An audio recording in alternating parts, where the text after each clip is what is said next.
Hi, ನೀವೇನಾದರೂ ವಾಸ ಮಾಡೋದಕ್ಕೋಸ್ಕರ ಅಂತೇಳಿ ಹೊಸ್ದಾಗಿ ಮನೆ ಕಳಿಸ್ಬೇಕು ಅನ್ಕೊತಿದ್ದೀರಾ? ಹಾಗಾದರೆ ಈ ವಿಡಿಯೋ ನಿಮಗೋಸ್ಕರ ಆಗಿದ್ದು. ಇದೀಗ ಗೌರ್ಮೆಂಟ್ ಕಡೆಯಿಂದ ಉಚಿತವಾಗಿ ಮನೆ ಅಥವಾ 3.5 ಲಕ್ಷದವರೆಗೂ ಸಹಾಯಧನ ಪಡಿಬೋದಾಗಿರುತ್ತೆ. ಹಾಗಾದರೆ ಈ ಒಂದು ಯೋಜನೆಗೆ ಯಾರೆಲ್ಲ ಅಪ್ಲೈ ಮಾಡ್ಬೋದು ಮತ್ತು ಏನು ಎಲಿಜಿಬಿಲಿಟಿ ಮತ್ತು ಹೇಗೆ ಅಪ್ಲೈ ಮಾಡಬೇಕು ಅಂತ ತಿಳ್ಕೊಬೇಕಾದ್ರೆ ಈ ವಿಡಿಯೋನ ಫುಲ್ಲಾಗಿ ನೋಡಿ. ಅದಕ್ಕೆ ಮುಂಚೆ ನಮ್ಮ ಚಾನಲಲ್ಲಿ ಯಾರೆಲ್ಲ ಹೊಸ್ದಾಗಿ ವಿಡಿಯೋ ನೋಡಿದ್ದೀರೋ ಅಂಥವ್ರು ಪ್ಲೀಸ್ ನಮ್ಮ ಚಾನಲ್ನ ಸಬ್ಸ್ಕ್ರೈಬ್ ಮಾಡ್ಕೊಳ್ಳಿ. ಈ ಒಂದು ಯೋಜನೆ ಬಂದು ಡಾಕ್ಟರ್ BR ಅಂಬೇಡ್ಕರ್ ನಿವಾಸ ಯೋಜನೆಯನ್ನು ಈ ಒಂದು ಯೋಜನೆ ಬಿಡುಗಡೆ ಮಾಡಲಾಗಿದ್ದು, ಈ ಒಂದು ಯೋಜನೆನ ಬೆಂಗಳೂರು ಗ್ರಾಮಾಂತರ ಹಾಗೆ ಬೆಂಗಳೂರು ನಗರವಾಸಿಗಳು ಈ ಒಂದು ಯೋಜನೆಗೆ ಅಪ್ಲೈನ ಮಾಡ್ಬೋದಾಗಿರುತ್ತೆ. ಹಾಗೆ ಈ ಒಂದು ಯೋಜನೆನ ಲೈಫ್ನಲ್ಲಿ ಒನ್ ಟೈಮ್ ಮಾತ್ರ ಅಪ್ಲೈ ಮಾಡಿ ಈ ಒಂದು ಯೋಜನೆಯ ಲಾಭನ ಪಡ್ಕೋಬೋದಾಗಿರುತ್ತೆ. ಇನ್ನು ಈ ಒಂದು ಯೋಜನೆಯಲ್ಲಿ ಎಷ್ಟು ಹಣ ಸಿಗುತ್ತೆ ಅಂತ ನೋಡೋದಾದರೆ, ಮೊದಲನೇದಾಗಿ ಈ ಒಂದು ಅಮೌಂಟ್ ಬಂದು ನಿಮಗೆ ಡೈರೆಕ್ಟಾಗಿ ನಿಮ್ಮ ಬ್ಯಾಂಕ್ ಅಕೌಂಟ್ಗೆ ಕ್ರೆಡಿಟ್ ಅನ್ನೋದು ಆಗುತ್ತೆ. ಇನ್ನು ಗ್ರಾಮೀಣ ಪ್ರದೇಶದಲ್ಲಿ ವಾಸ ಮಾಡ್ತಿರೋವಂಥವ್ರು ಏನಾದರೂ ಈ ಒಂದು ಅರ್ಜಿಗೆ ಅಪ್ಲೈ ಮಾಡಿದಾದಲ್ಲಿ 1,75,000ವರೆಗೂ ನಿಮಗೆ ಸಹಾಯಧನ ಪಡಿಬೋದಾಗಿರುತ್ತೆ. ಒಂದು ವೇಳೆ ನೀವು ನಗರವಾಸಿಯಾಗಿದ್ದಲ್ಲಿ 2 ಲಕ್ಷದವರೆಗೂ ನೀವು ಸಹಾಯಧನ ಪಡಿಬೋದಾಗಿರುತ್ತೆ.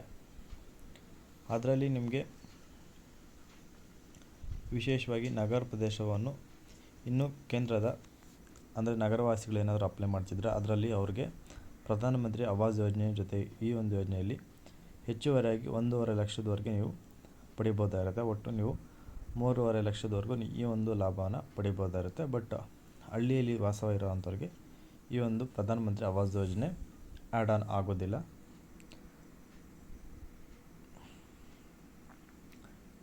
ಇನ್ನು ನೆಕ್ಸ್ಟ್ ಬಂದು ಮಾಹಿತಿ,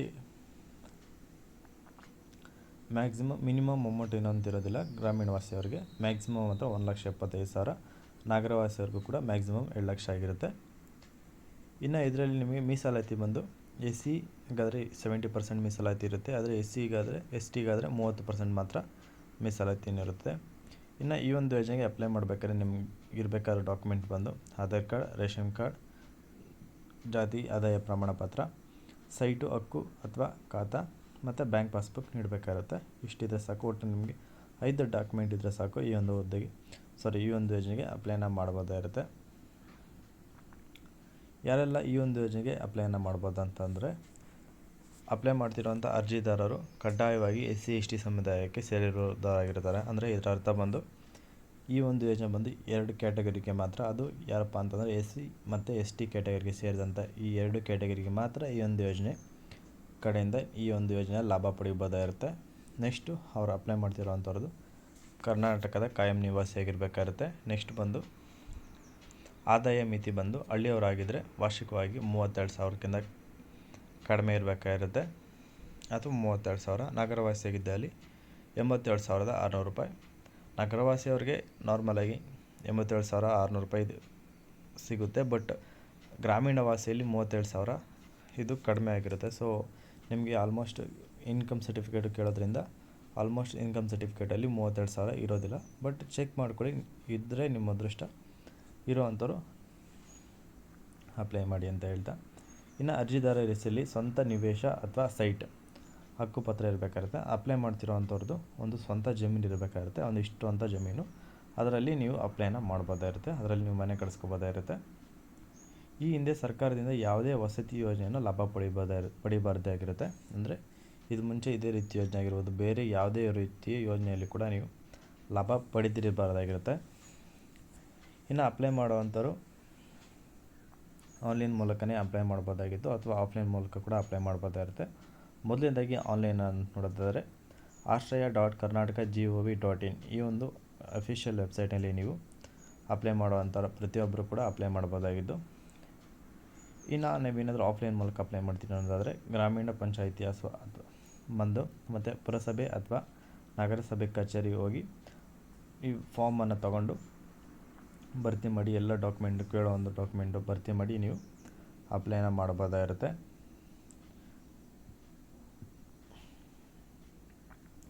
ಇನ್ನು ನೆಕ್ಸ್ಟ್ ಬಂದು ನಿಮಗೆ ಅಪ್ಲೈ ಮಾಡಿದಾದ್ಮೇಲೆ ಫುಲ್ ಅಮೌಂಟ್ ನಿಮ್ಮ ಅಕೌಂಟ್ಗೆ ಬರುತ್ತಾನಂತಂದರೆ ಇಲ್ಲ, ನಿಮಗೆ ಫುಲ್ ಅಮೌಂಟ್ ಬರೋದಿಲ್ಲ. ಒಟ್ಟು ನಿಮಗೆ 4 ಕಂತುಗಳಲ್ಲಿ ಅಂದರೆ ಇಷ್ಟಿಷ್ಟು ಅಂತ ಅಮೌಂಟ್, ಅಂದರೆ ಎಕ್ಸಾಂಪಲ್ ಒಂದು 2 ಲಕ್ಷ ಇತ್ತಪ್ಪ ಅಂದರೆ ಫಸ್ಟ್ನೇದಾಗಿ ಒಂದು 1 ಲಕ್ಷ ಬಂತಂದರೆ ಫೌಂಡೇಶನ್ಗೆ, ನೆಕ್ಸ್ಟ್ ನಿಮಗೆ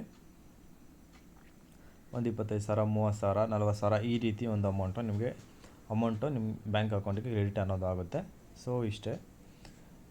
ಯಾರೆಲ್ಲ ಅಪ್ಲೈ ಮಾಡಬೇಕು ಅಂದ್ಕೊತಿರೋ ಅಂಥವ್ರು ಈಗಲೇ ಹೋಗಿ ಆನ್ಲೈನ್ ಅಥವಾ ಆಫ್ಲೈನ್ ಎರಡರ ಮೂಲಕ ಕೂಡ ಅಪ್ಲೈನ ಮಾಡಿ ಈ ಒಂದು ಯೋಜನೆನ ಯೂಸ್ ಮಾಡ್ಕೊಳ್ಳಿ ಅಂತ ಹೇಳ್ತಾ, ಇದರಲ್ಲಿ ಇನ್ನೊಂದು ಬೆನಿಫಿಟ್ ಏನಪ್ಪ ಅಂತಂದರೆ ಗೌರ್ಮೆಂಟ್ ಕಡೆಯಿಂದ ಕಟ್ಸ್ಕೊಡ್ತಿದ್ರು. ನೀವು ಇಷ್ಟೇ ಇದರಲ್ಲಿ ಕಟ್ಸ್ಕೋಬೇಕು ಅನ್ನೋದೇನಿರೋದಿಲ್ಲ. ನಿಮಗೆ ಎಷ್ಟು ದೊಡ್ಡದಾಗಿ ಬೇಕೋ ಅಥವಾ ಎಷ್ಟು ಫ್ಲೋರ್ ಬೇಕೋ ಅಷ್ಟು ಫ್ಲೋರಲ್ಲೂ ಕೂಡ ನೀವು ಕಟ್ಸ್ಕೋಬೋದಾಗಿತ್ತು. ಬಟ್ ಅದರಲ್ಲಿ ನಿಮಗೆ 3.5 ಲಕ್ಷ ಅಥವಾ 1,70,000ವರೆಗೂ ಮಾತ್ರ ನಿಮಗೆ ಅಮೌಂಟ್ ಅನ್ನೋದು ನಿಮಗೆ ಬ್ಯಾಂಕಿಗೆ ಕ್ರೆಡಿಟ್ ಆಗುತ್ತೆ. ಇನ್ನು ಮಿಕ್ಕ ಅಮೌಂಟ್ನ ನೀವೇ ಕೈಯಾರೆ ಹಾಕ್ಕೊಂಡು ನೀವು ಎಷ್ಟು ದೊಡ್ಡದಾಗಿ ಬೇಕಾದ್ರೂ ಅಷ್ಟು ಕಟ್ಸ್ಕೋಬೋದಾಗಿರುತ್ತೆ. ಇಷ್ಟೇ ಅಳತೆಯಲ್ಲಿ ಕಟ್ಸ್ಕೋಬೇಕನ್ನೋ ಒಂದು ಏನೂ ಇರೋದಿಲ್ಲ ಈ ಒಂದು ಯೋಜನೆಯಲ್ಲಿ. ಕಟ್ಸ್ಕೊತೀರ ಒಂದೇ ಸಲ ನಿಮ್ಗೆ ಇಷ್ಟ ಆಗೋ ಥರ ಕಟ್ಸ್ಕೊಳ್ಳಿ ಅಂತ ಹೇಳ್ತಾ, ಯಾರೆಲ್ಲ ಈ ಒಂದು ಯೋಜನೆಗೆ ಅಪ್ಲೈ ಮಾಡ್ತಿರೋ ಅವರೆಲ್ಲರಿಗೂ ನನ್ನ ಕಡೆಯಿಂದ ವೆರಿ ಆಲ್ ದ ಬೆಸ್ಟ್ ಅಂತ ಹೇಳ್ತಾ, ಈ ಒಂದು ಯೋಜನೆಯಿಂದ ನಿಮ್ಗೇನಾದರೂ ಸ್ವಲ್ಪ ಆದರೂ ಇನ್ಫಾರ್ಮೇಟಿವ್ ಅಥವಾ ಸಹಾಯ ಆಯಿತು ಅಂತ ಅನಿಸಿದ್ರೆ ಈ ಒಂದು ವಿಡಿಯೋಗೆ ಲೈಕ್ ಮಾಡಿ. ಏನಾದರೂ ಡೌಟ್ ಇತ್ತಪ್ಪ ಅಂದರೆ ಕಮೆಂಟ್ ಮಾಡಿ ಅಂತ ಹೇಳ್ತಾ, ಇದೇ ಥರದ ಹೆಚ್ಚಿನ ಗೌರ್ಮೆಂಟ್ ಸ್ಕೀಮ್ಸ್ ಹಾಗೆ ಗೌರ್ಮೆಂಟ್ ಜಾಬ್ಸ್ಗೋಸ್ಕರ ತಪ್ಪದೆ ನಮ್ಮ ಚಾನಲ್ನ ಸಬ್ಸ್ಕ್ರೈಬ್ ಮಾಡ್ಕೊಳ್ಳಿ ಅಂತ ಹೇಳ್ತಾ, ಹಾಗೆ ಯಾವ ರೀತಿ ವೀಡಿಯೋಸ್ ಬೇಕು ಅನ್ನೋ ಒಂದು ಸಜೆಷನ್ ಕೂಡ ನಮ್ಮ ಕಮೆಂಟ್ ಬಾಕ್ಸಲ್ಲಿ ತಿಳಿಸಿ ಅಂತ ಹೇಳ್ತಾ, ಇಲ್ಲಿಗೆ ಈ ಒಂದು ವಿಡಿಯೋನ ಮುಗಿಸ್ತಾ ಇದ್ದೀನಿ. ಎಲ್ಲರಿಗೂ ಧನ್ಯವಾದಗಳು.